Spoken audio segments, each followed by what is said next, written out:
Hello everyone and welcome back to Eternal Darkness, Sanity's Requiem. Last time we met Ellia and saw her adventures, or rather, perhaps misadventures, inside a temple in her region. Alright, now, time for her to discover the secrets hiding behind that chamber in Mantorok's altar. Hopefully no darts will come at me. Very well, so far so good. Whee!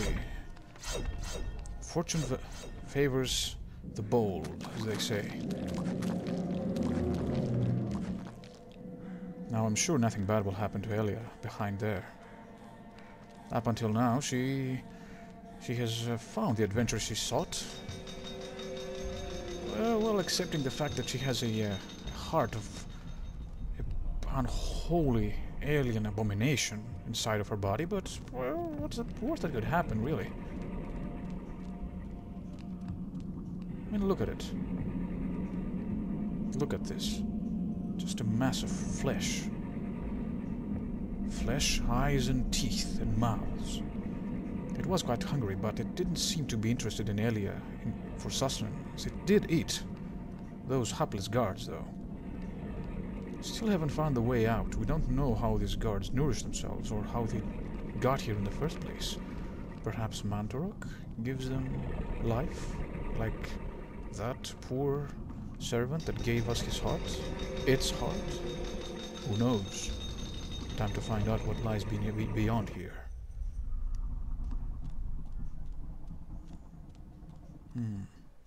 Statue.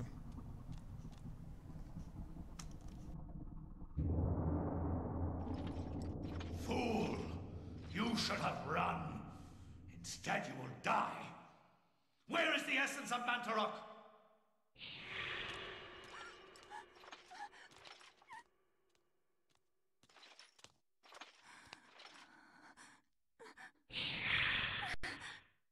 Where is it? I will not ask again, child. Very well, then. You will succumb to the horrors of oblivion.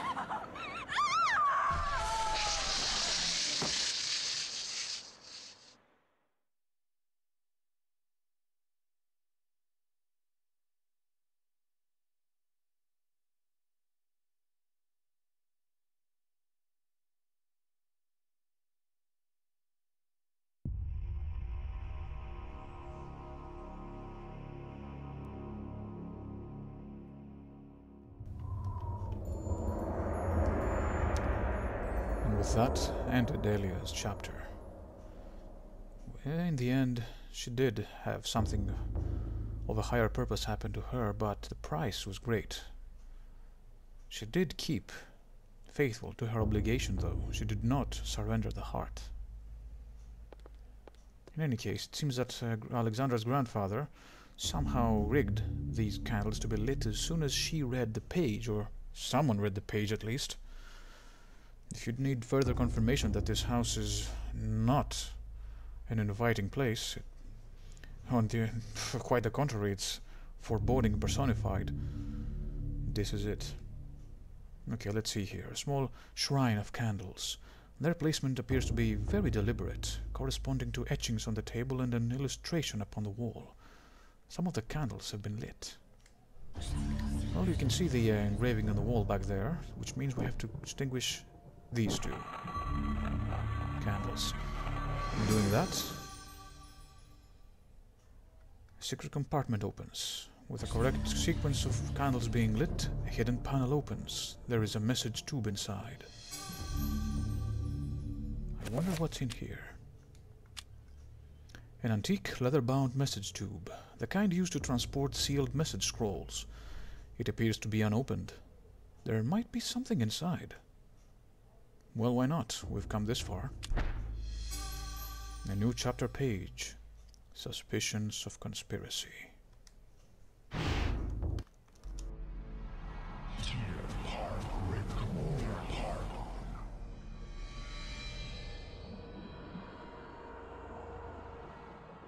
Thy presence is long missed, my liege. The universe is a yawning chasm, filled with emptiness and the puerile meanderings of sentience. Why should you deserve special consideration within it, Augustus, above all else? I am your servant, my lord. As always. That and nothing more. Yes, that and nothing more. What revelations do you bring me? My meditations reveal a flaw in our plan. Our plan, Augustus?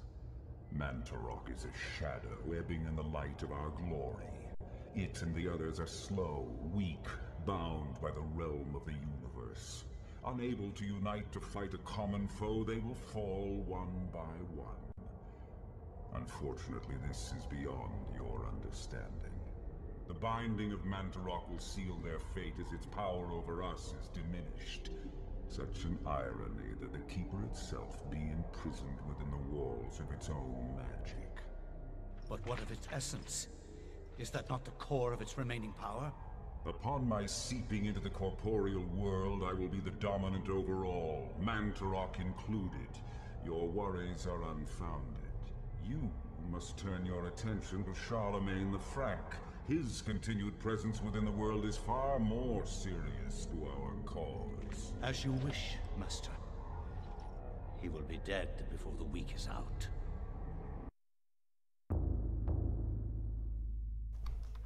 After the chapter page is removed, the message tube is no longer needed. Alex discards it. Now that was an interesting scene. As we mentioned earlier, Pius Augustus was a shrewd strategist. He knows that something could go wrong, and so he warns his master, Ulyaoth, that Mantarok's power is not completely lost. That he hasn't managed to find its heart. However, Ulyaoth, that whatever it is, doesn't seem too concerned about that. Seems too sure that they will overcome. In any case, perhaps, as that creature itself said, that God, perhaps, whatever it is, Pius's fears are unfounded, and the grand design is beyond his puny understanding. In any case, we now have a new chapter page. Alexandra cannot resist the urge to read it. From my research, it is apparent that the endeavors of mankind are mere puppetry at the hands of the ancients.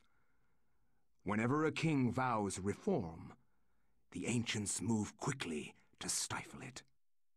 Under the auspices of Emperor Charlemagne the Frank, the new Holy Roman Empire was at the height of its power.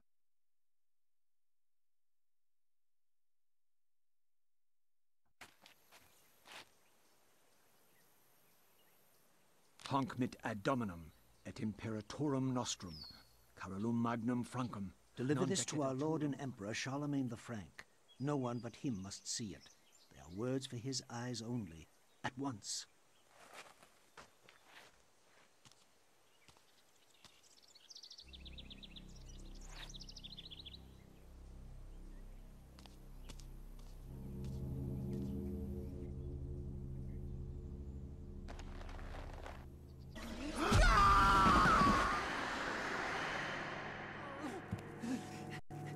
Sorcery is this?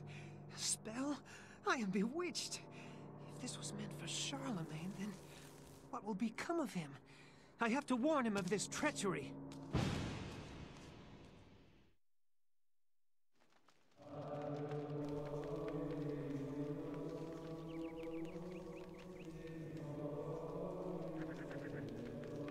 And thus begins Antony's chapter.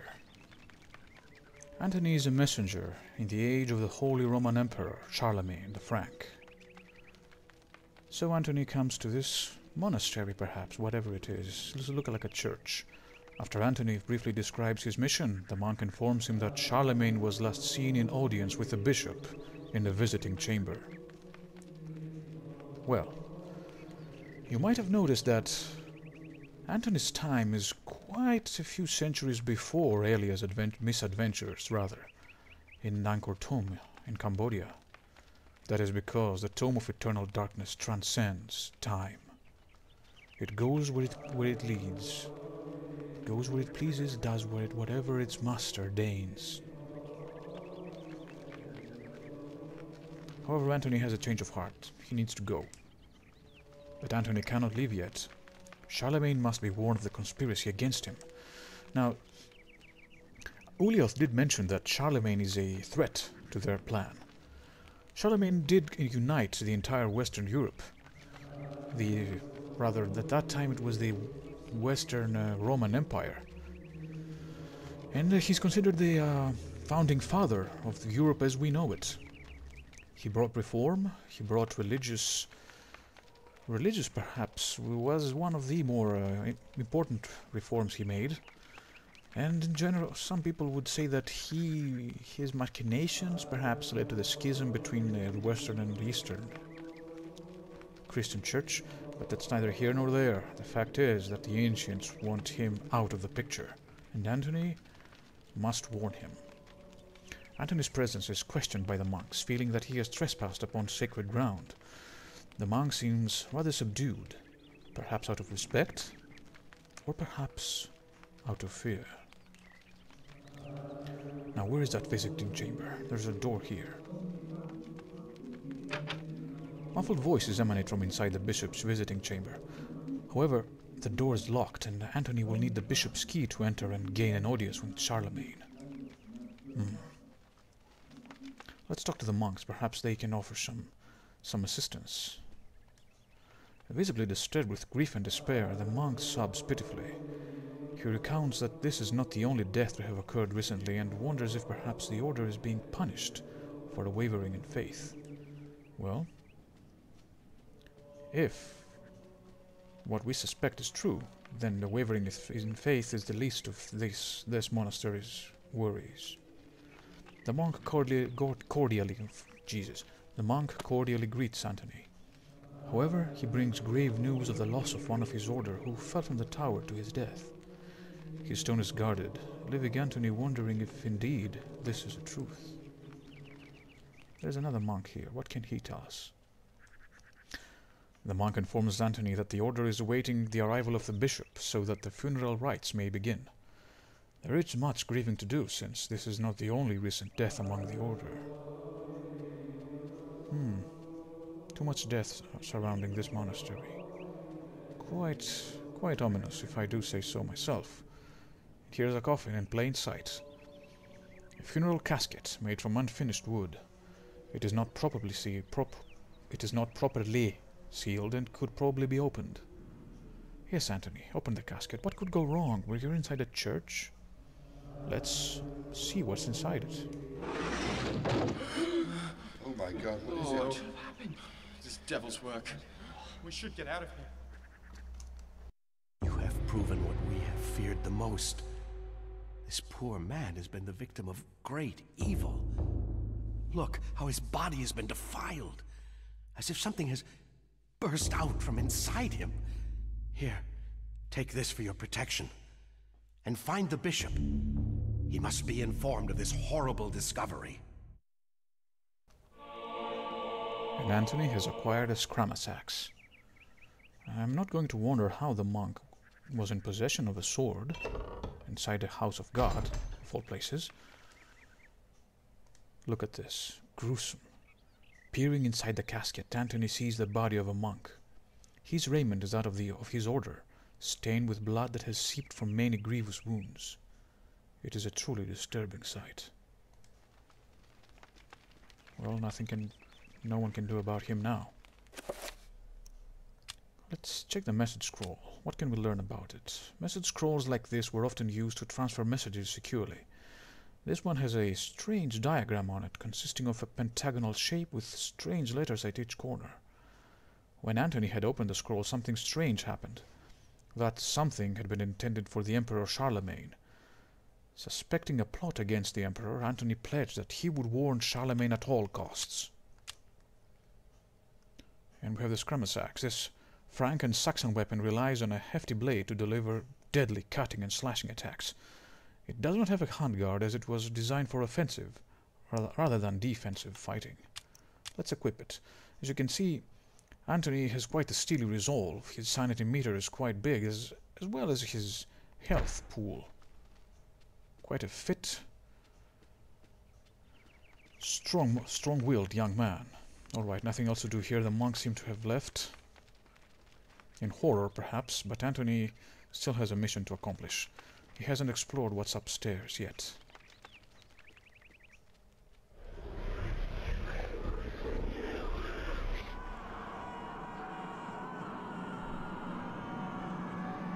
And I can tell you that this is not what he expected to find. A strangely classical Greco-Roman styled chamber. Screaming people, echoing all around. There's some statues here. The statue of Pius Augustus, cut off at the torso. I think we all know why it's cut off there. And here's Ellia. Poor Ellia. Let's see what waits further ahead.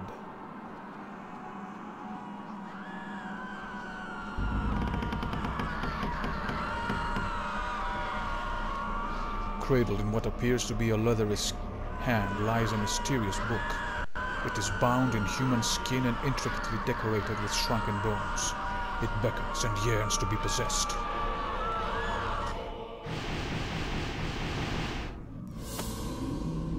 And now Anthony is in possession of the tome of eternal darkness. And something seems to be wrong with him. Perhaps the curse intended for Charlemagne himself? Who knows? What's this? A blue urn rests upon the shelf. It's jingling. This urn has been glazed with a rich cobalt blue shellac, instilling it with an otherworldly spectral character. It has a strange sigil on its side. Let's use it. Perhaps we can get what's inside. While fumbling around, the urn slips from Anthony's stiff fingers, dashing itself into fragments as it hits the floor. Well done, Anthony. But inside there's a magical rune. Oh, Anthony. From God-fearing man, you've gone to occultist. Now, here we go. The other unique element of the game, magic. Runes are the key element in creating spells. By collecting and combining runes in different ways, different spells can be created. Spells are magical incantations that enhance a character's natural abilities. And we have the description of each thing, the spell list. You can guess what that is. We can create new spells if we have enough runes and things here. We can see our collection of runes in this selection, and with quick spell we can actually put quick spells in quick spell slots. We can set spells in the directions of the D-pad and the Y button, if we get enough to fill up those slots.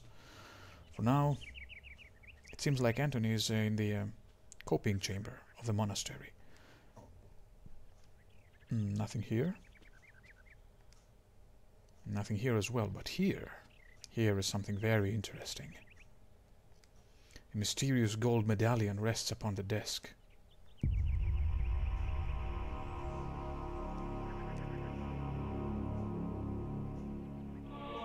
Anthony has acquired a circle of power.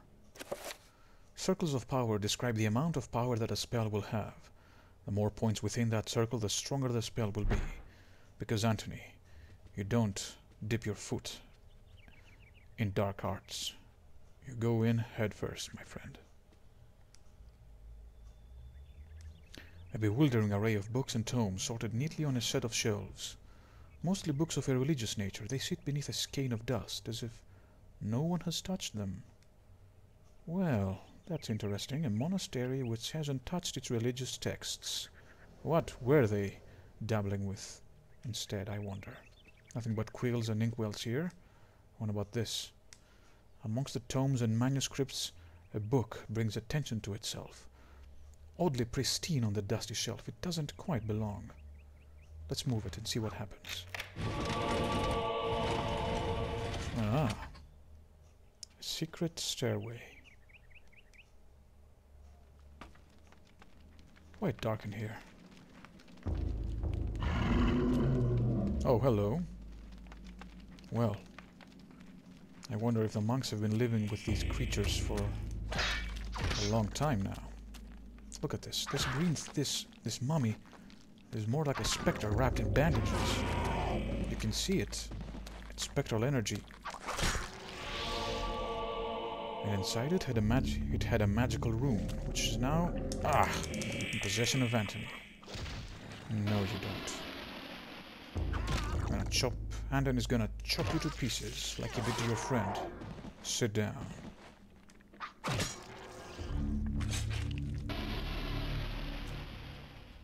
One more.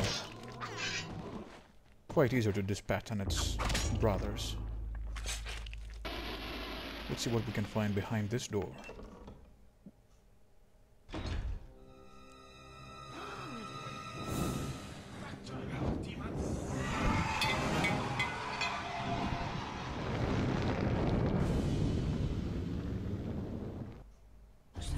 Well, that was interesting. Let's save the man. Perhaps he can offer some answers. Ouch. Random flailing managed to hit me.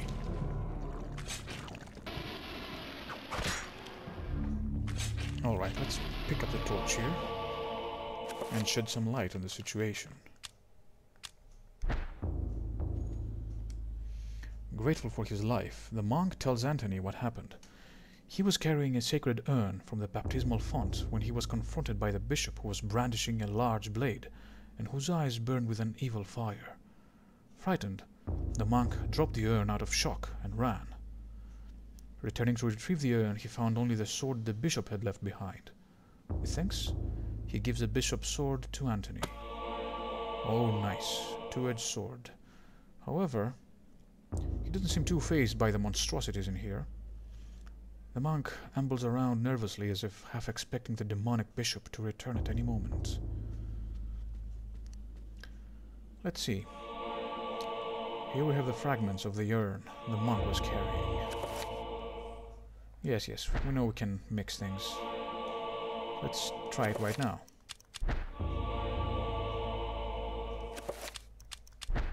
Now we have a broken green urn. The monk never questioned the inscriptions and the sigils on the urn, did he? Where is your faith? In any case, I think we will delve deeper into the dark secrets of this monastery next time. So tune in when you get the notification. Press the bell, after you subscribe, of course, to receive that said notification when the next video goes up. So, until next time, thanks again for watching, and take care.